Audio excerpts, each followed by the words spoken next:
I would like to quickly point out that John the Mouse Video has a large selection of videos from North and South America for your viewing pleasure.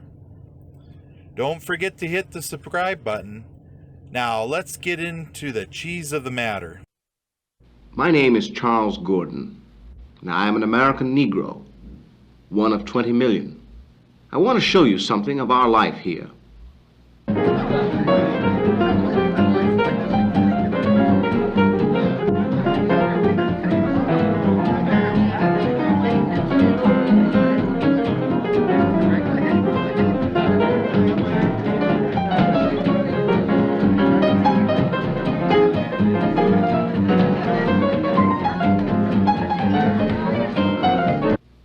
Everyone knows about the Negro musician or singer, but here is an example of something that perhaps you haven't seen. Here in an operating room in one of New York's hospitals, a man's life is at stake. The surgeons are all Negroes. For many years now, Negro physicians and surgeons have practiced their professions in hospitals throughout our country.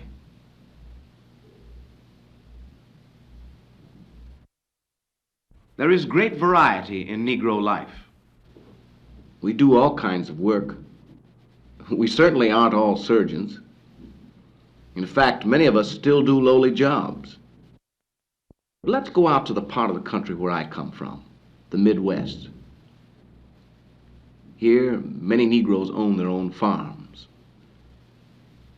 This farm has been in the family for 3 generations.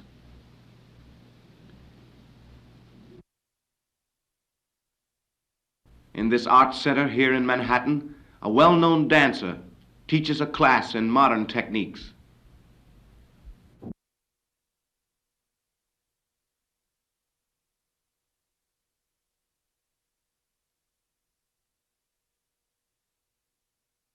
Here is a journalist who works for one of the many Negro-owned newspapers. More and more Negroes are becoming salesmen. For instance, this man sells cars. And here's a nursemaid,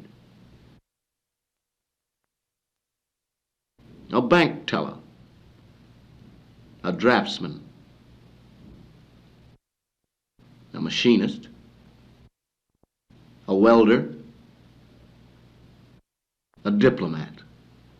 In a Park Avenue skyscraper, the vice president of a major corporation. To show you how many of us live, I'd like you to meet some friends of mine who live out in Brooklyn. Roll 'em up, and put 'em in the pan. Some like hot and some like cold. Nicky likes it in the pot, 9 days old. This is Walter Beltrop. Sometimes on a Saturday night, if they can get a babysitter, Walter and I take our wives bowling. As you can imagine, Walter's a powerful bowler. He practically throws the ball down to the pin. Walter's wife, Wanzer, used to be a secretary.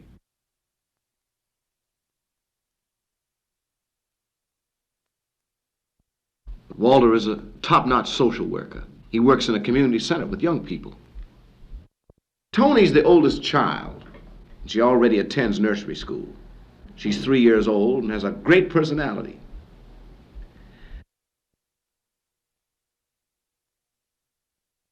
This is Saturday morning. It's the morning that Walter always tries to help out around the house. Many American men like to do a little work around the house. Even I like to wash the dishes now and then. On this morning, Walter's going to help with the breakfast. His specialty is pancakes. Wanzer thinks that Walter's pancakes are a little too crisp, but she tries to humor him.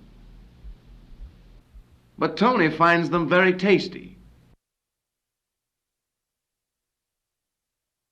I'd like you to meet another family here in Brooklyn, the Smiths. Marvin Sr. is a parole officer. This is a very festive day, a very special day. Their two sons, aged 9 and 7, are excited as they await the arrival of the grandparents. Today is Thanksgiving. Thanksgiving dinner is one of the great American customs. It is a day when families get together. On this day, it just wouldn't be right without a turkey. It's been a long day for Mrs. Smith, who was expecting a third child.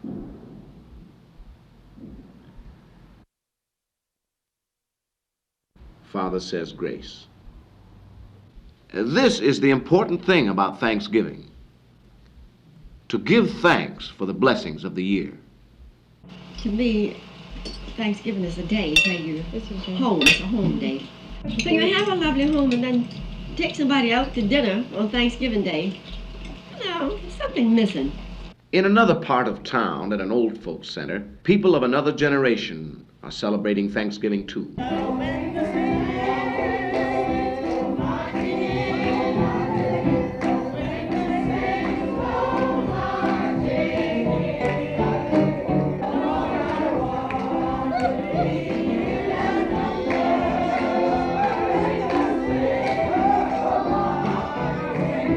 This is Harlem.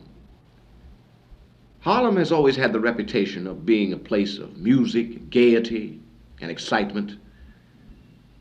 But to us, it has another meaning. Here, only Negroes live. How did this come about? The Negro was brought from Africa to be sold into slavery. A century ago, slavery was abolished, but a pattern of segregation took its place. Although there have been significant changes, we are still deprived in many instances of full rights and opportunities.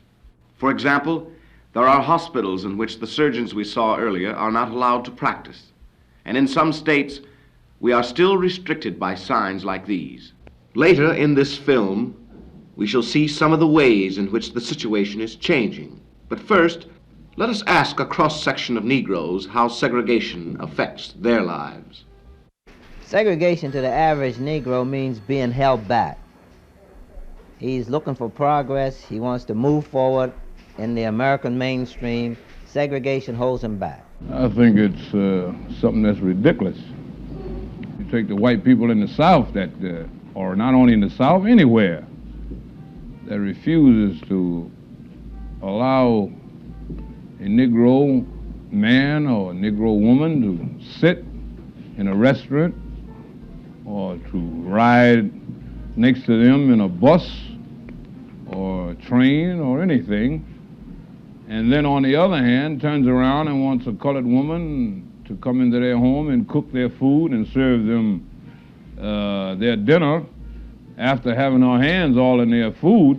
I think somebody's got to be crazy there. Up to this present time, it hasn't affected me at all. As far as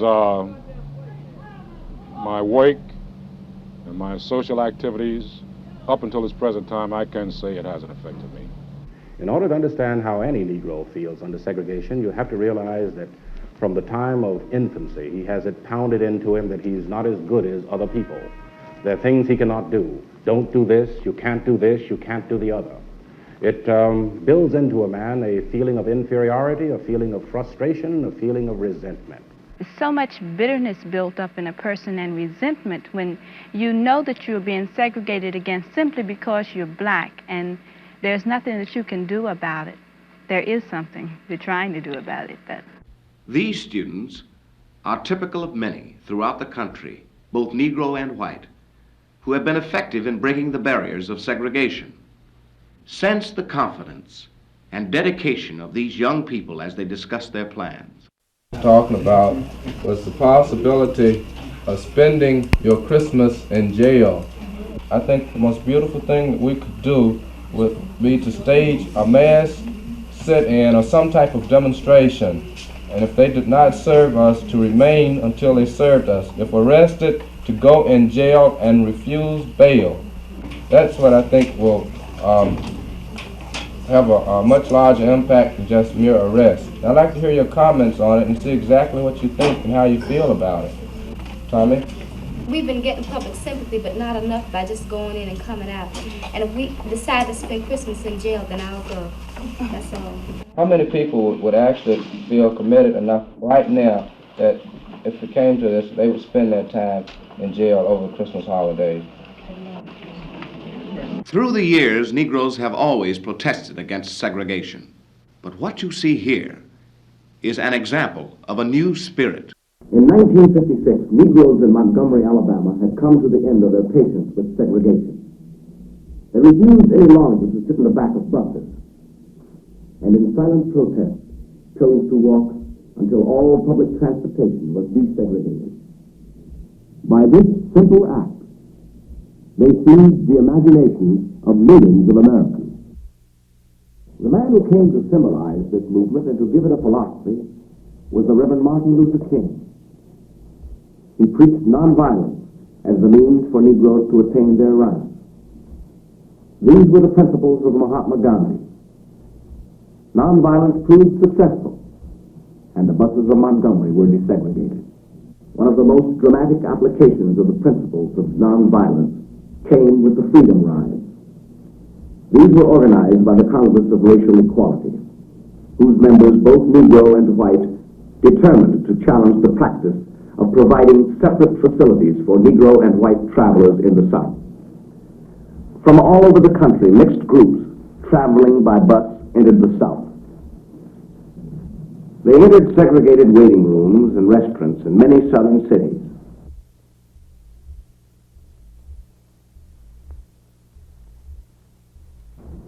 In some, they were arrested, but they were determined to succeed even if it meant going to jail. Negroes were jailed for entering white waiting rooms. Whites were jailed for entering Negro waiting rooms.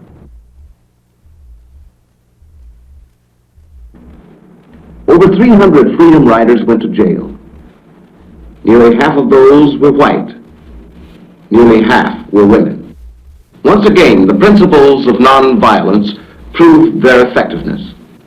For an evaluation of the Freedom Rides, we asked James Farmer, National Director of the Congress of Racial Equality. Rarely in American history has anything been so successful as the Freedom Riders in the attack upon segregation. Before the Freedom Rides began, most of the bus terminals were segregated, especially in the Deep South.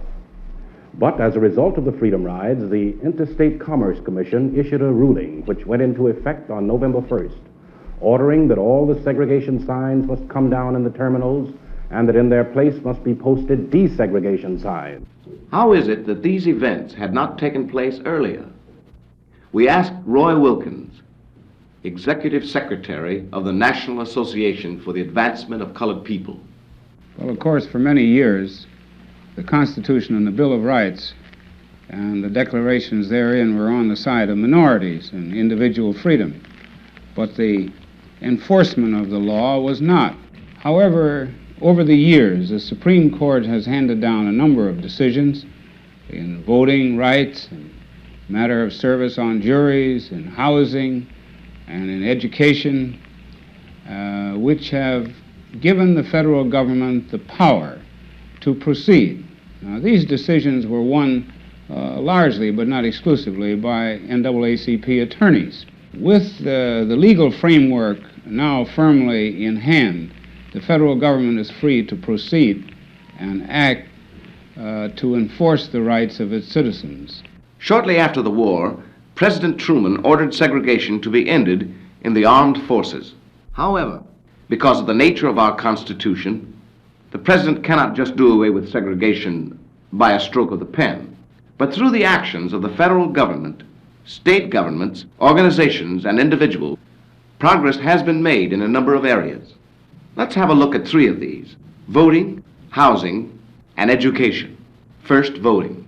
Here is Robert Kennedy, the Attorney General, speaking to the press on this question. We have found a pattern of discrimination in some sections of the United States which have used literacy tests to deprive really tens of thousands of our citizens the right to vote because of their color.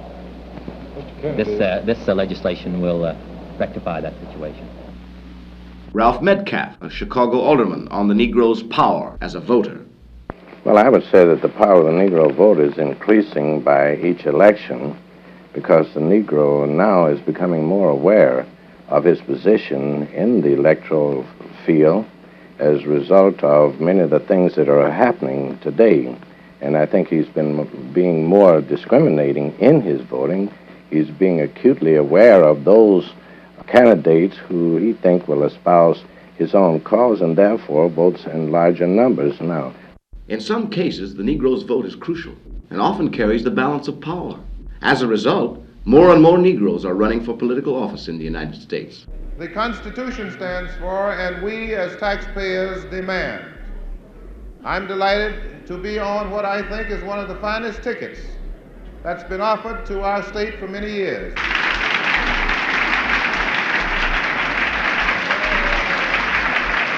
Progress in voting has been reflected in other areas. Let's take a look at housing. In this Chicago suburb, Negroes and whites live side by side. But for many Negroes, housing remains a problem. Whitney Young, National Director of the Urban League, discusses this. So many Negroes do live in substandard housing and slum housing, dilapidated housing, and it does affect the whole family constellation. It's hard to keep a husband and children in an overcrowded housing situation.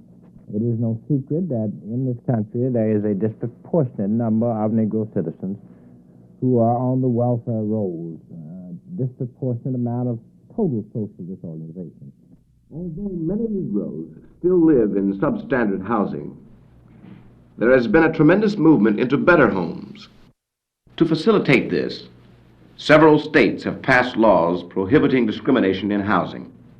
And recently, the President signed an order prohibiting discrimination in housing built with federal support. Most Negroes, the most important progress has been in the field of education. This is Little Rock, Arkansas, 1957, when Negro students encountered violence in their attempt to register at a previously all-white school. Traditionally in the South, schools had been segregated. So it is not surprising that there was opposition when the Supreme Court ordered schools to integrate. But violence could not be tolerated. President Eisenhower ordered in federal troops to support the rights of the Negro students. To the eyes of the world, the fact of violence tended to obscure the true meaning of Little Rock. Its importance was that it demonstrated to those who opposed integration that they would ultimately have to give way. Negroes' rights would be upheld by the federal government. Eventually, these students were admitted, educated, and graduated. Today in Little Rock, this school is peacefully integrated. Year by year, integration of schools has proceeded, but there have been some holdouts. One of these was the University of Mississippi. In 1962, the Little Rock story was repeated there, when President Kennedy sent in federal troops to ensure James Meredith's right to enroll and to pursue his studies. In many areas of our country, schools have never been segregated. For example, I went to integrated schools all my life. This is one of the high schools in the part of the country where I spent my youth, Indiana. Here, the students come to school at 7 in the morning. Already, the basketball team is practicing. The team is composed of both Negroes and whites. He kicked it out. It's Green's ball, boys. Let's get hustled down. That's the way to handle it, Willie. Gray a little tighter defensively. Get up on him. Move it, move it. Swing it around. Somebody got to get on time. Get out there. Help, help, Ben, help. We asked the principal to tell us about his school. In this school, we have about 10% of Negro students.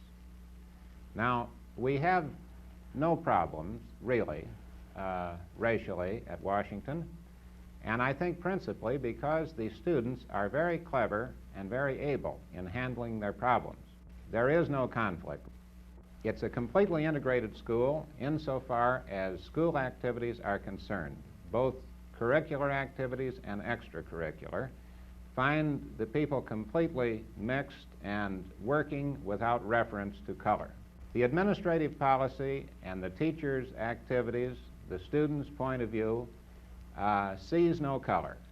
We treat everyone insofar as possible as an individual and on the basis of his own merits. William Forrest teaches social studies. We asked him whether his students discuss race relations freely with him. Oh, very easily. In fact, this is probably one of their main concerns.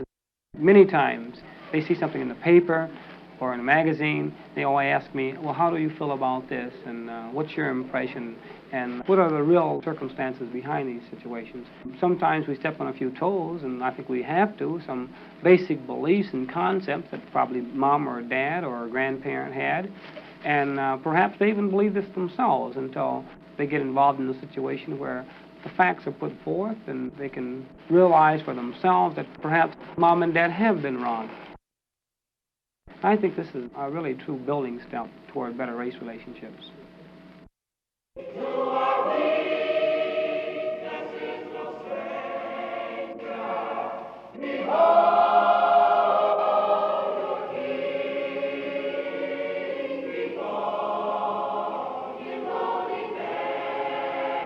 As you have seen, although we in America have some way to go in improving race relations, we have already come a long way.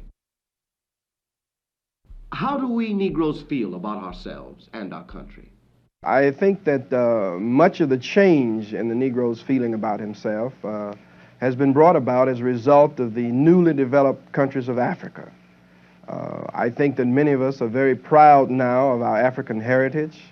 I think black has come to be something that we're all quite proud of. I stay in America because this is the only country that I know. It's the country that I have fought in wars to defend because its principles I believe, and because it provides me the opportunity to fight for the things I believe in. The vast majority of Negroes feel this way, that there is nothing wrong with the United States or our democracy that we can't correct. There is always that hope, that strong feeling that we can correct the situation if we can pull a few of these knuckleheads together and bump their heads and make them understand that this is what was meant as the American ideal. This is my home, and though in many instances it has caused me pain, I am first of all an American. I think that there are many indications of extreme tension which produce hostility. The Meredith case at the University of Mississippi is probably the best example of this. It's been a long time since we've had anything that was this violent, this upsetting. But I think that this is because, on the whole, things are improving, but moreover, everybody knows that things have to improve. By and large, the 20 million Negroes in the United States work and play just as any other American does.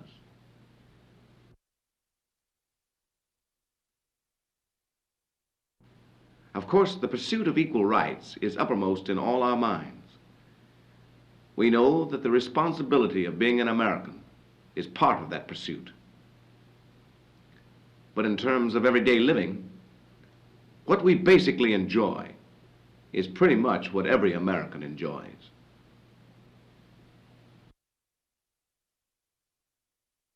The long and heroic struggle of Negro and white alike against the evils of race prejudice is one of the greatest epochs in our nation's history. It has brought the American Negro to real heights of heroism and splendid achievement. We have broken many shackles and won our way to the front lines of our national, artistic, athletic, and intellectual endeavor. We have become a vital factor in industry, agriculture, and are a decisive force in our general political life. We have truly, in the United States, come a long way, but we still have a good way to go. We'll walk hand in hand. We'll walk hand in hand. We'll walk hand in hand someday. Oh, deep in my heart, I do believe.